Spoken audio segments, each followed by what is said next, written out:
Welcome to the Job Talk. Are you wanting more respect, inspiration, and authenticity in your work life? Enjoy a unique blend of interviews and discussions in every show. We may trade our time for money, but that doesn't mean we have to be miserable at work. Gain the tools and knowledge you need to make a meaningful difference in your work life and find your professional fulfillment. Welcome to the Job Talk with your host, Dr. Tina. Good morning, everybody, and welcome to the Job Talk TV show. Of course, I am your host, Dr. Tina. Before we begin, I always want to share with my listening audience who I am and why I do what I do. You know, first and foremost, I am an executive coach. I'm also the creator of the Job Talk TV show and radio show.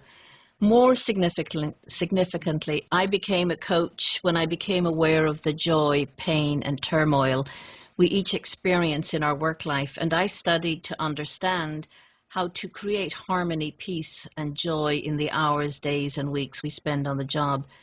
My belief is in life, sometimes we cannot choose what we do, but we can always choose who we are. And just because we choose to trade our time for money does not mean we should be miserable in our work life. As human beings, we each aspire to a life of autonomy, mastery, and to achieve a sense of purpose. In the Job Talk TV show, it is my goal to interview enlightened travelers on this work-life journey that we're all involved in. It is what we do, it's how we are, it's who we are. And today it is my wonderful, wonderful pleasure to have back in my company the beautiful and the extraordinary smile of Mr. Donnie Hill. Donnie is the life maximizer. That is his tagline. And when you hear him speak about what he knows, you will be inspired to reach out and achieve more in your life. Let me tell you a little bit about Donnie's words are, why wait another minute? Every event, relationship, and opportunity is a chance to learn and to maximize your time, your energy, your focus, and your results while you are here on earth. And I love being in Donnie's presence. We talk about this journey, this life journey, and I believe we are fellow travelers in this journey. I'm not going to steal your thunder, so I will let you tell us more about the Life Maximizer in a minute. Question. Your moniker, your handle, it's very interesting. The Life Maximizer. So what's the story? Tell me what's it about? What's behind it? So a lot of frustration. I was a personal trainer. I was a health educator. I'm certified as a cancer coach. I've worked in small businesses who work with large corporations as a bookkeeper and a marketing and virtual trainer and manager. And a few years ago, I was trying to figure out, what are all these random jobs about? And I used to be a professional actor.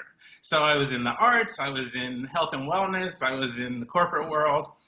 And I kept trying to fit myself into these boxes. And finally, I started working with a business coach, and she said, why are you trying to put yourself in this box? It's like putting a square peg in a round hole. And in that moment,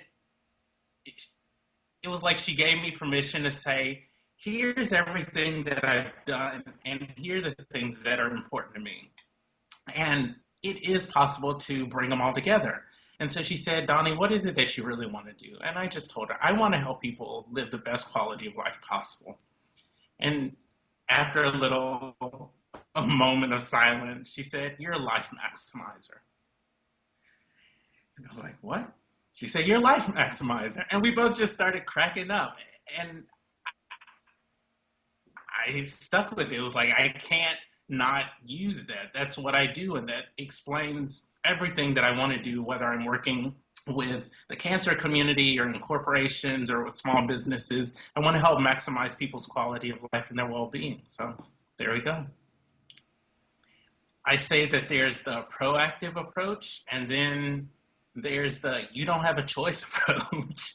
And especially in working with the cancer community over the past couple of years, you really see the difference. And part of how I even came to this work is that I I wanted to do something different. I wanted to figure out what's my purpose, what would bring me joy.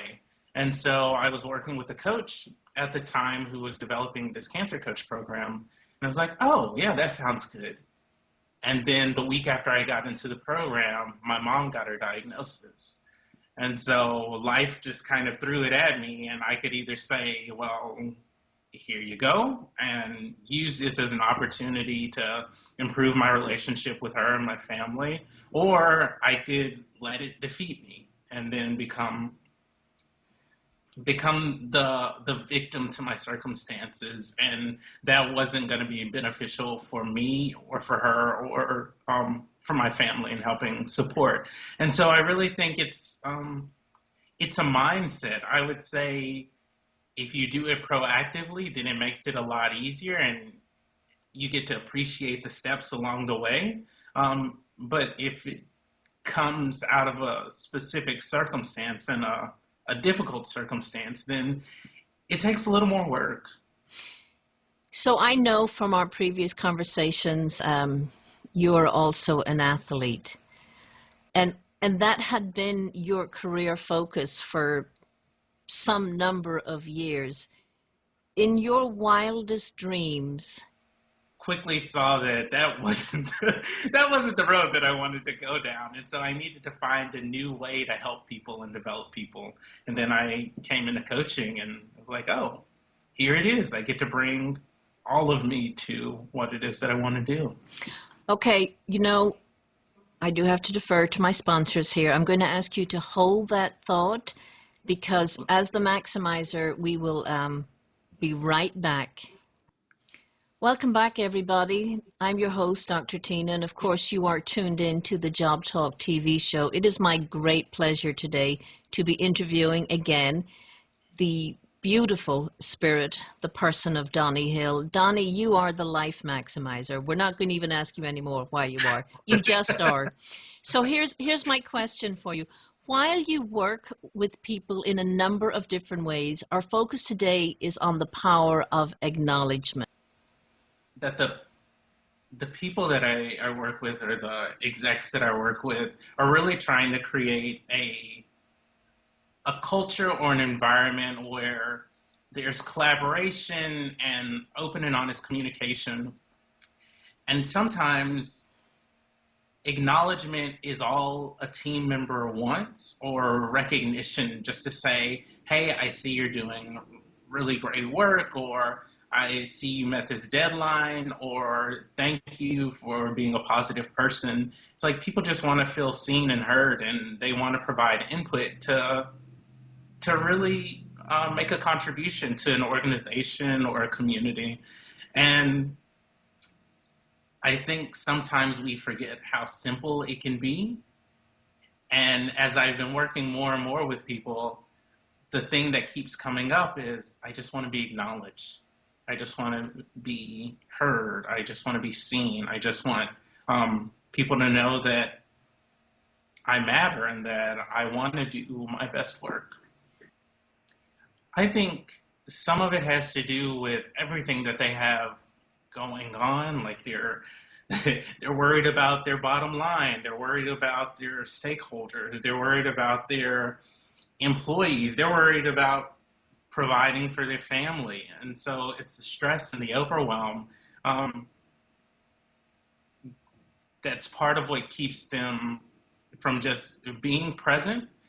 And part of it, I think sometimes amongst teams, there's this fear of that person's going to take my job, or there's this competition. And what I'm finding is that there really is no competition in anything, because there's not another Donnie, just like there's not another Dr. Tina.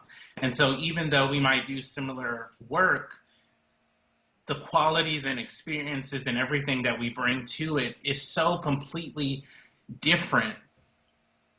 And so different people are going to resonate with different things. I totally get that. Because I'm an executive coach and you're an executive coach, many people ask me, well, geez, Tina, why are you showcasing other executive coaches? I believe on a beyond a global level, on a galaxy level, there is more than enough work to go around.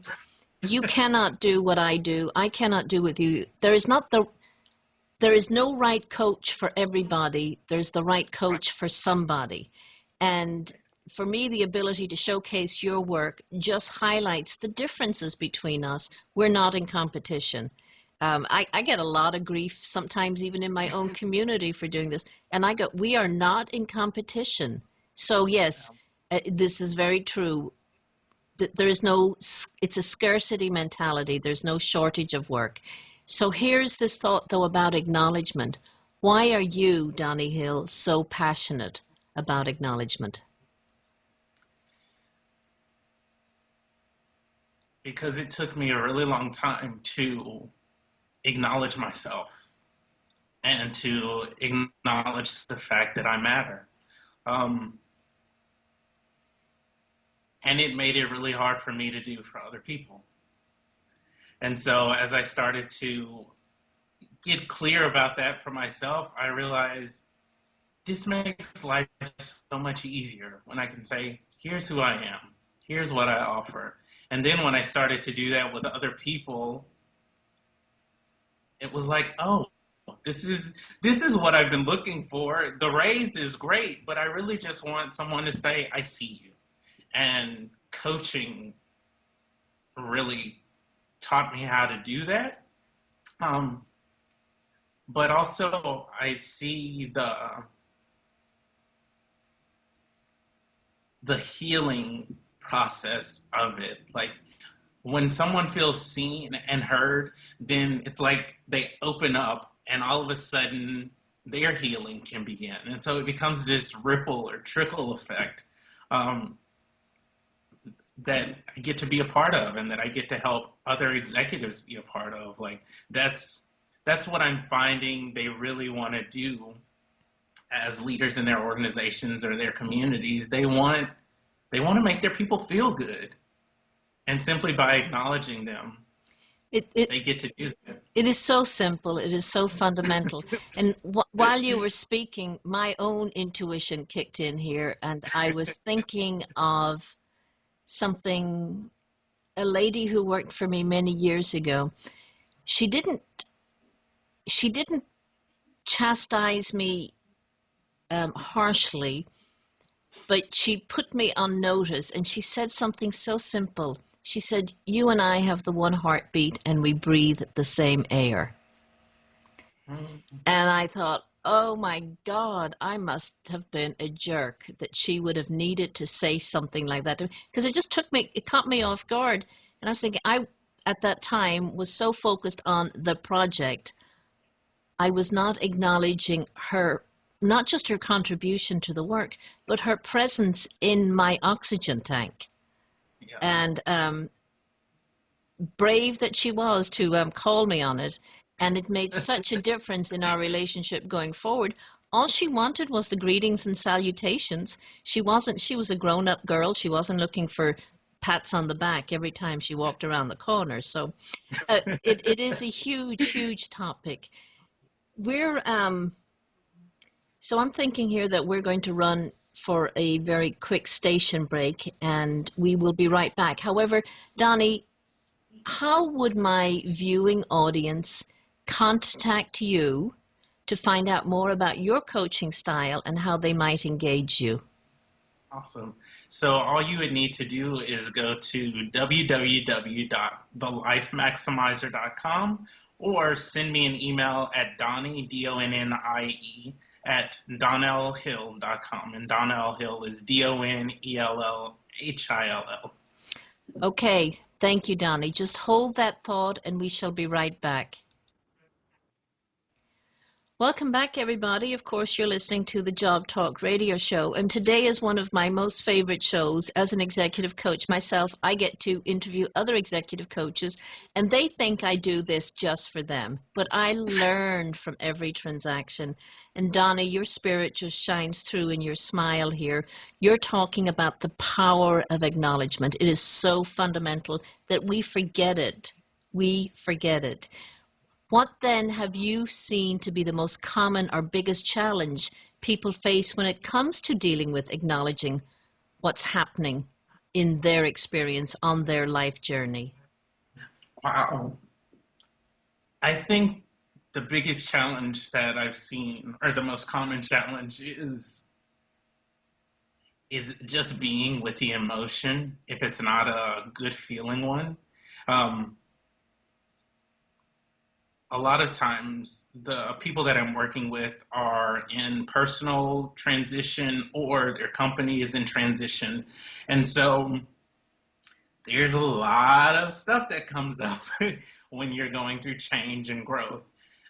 Some of it's anger, some of it's frustration, some of it's sadness, some of it's just confusion. And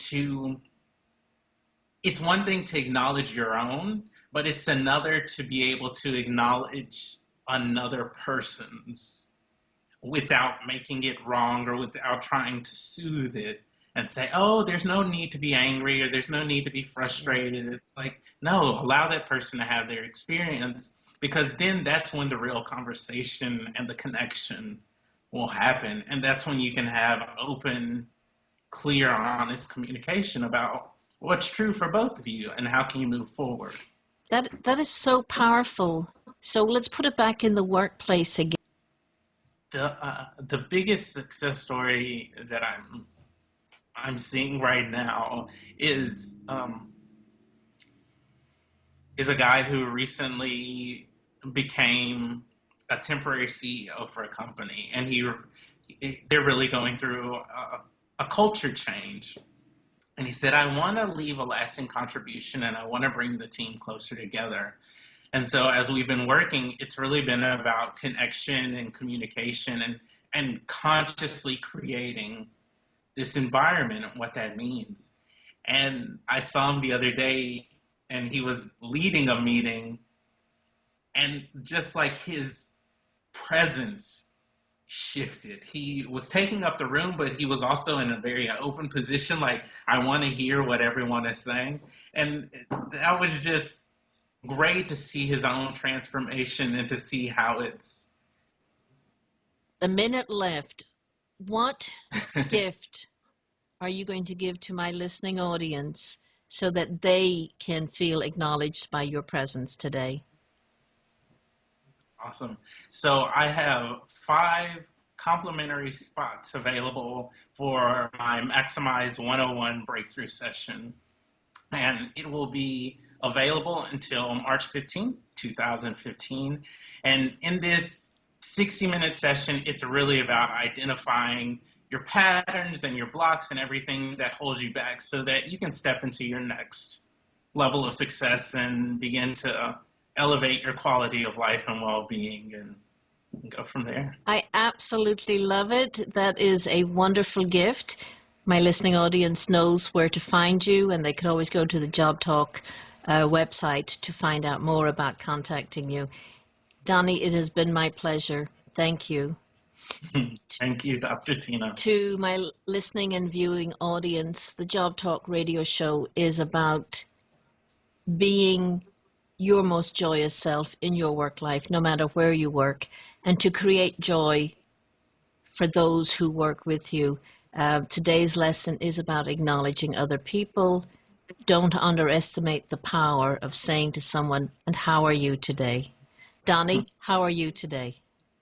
I'm fantastic. I'm fantastic. Then, you have helped me rediscover my joy. There you go. Thank you. We will end this conversation, this mutual admiration, and we will leave the wisdom of today's talk to our listening and viewing audience. All right, guys, this is Dr. Tina checking out.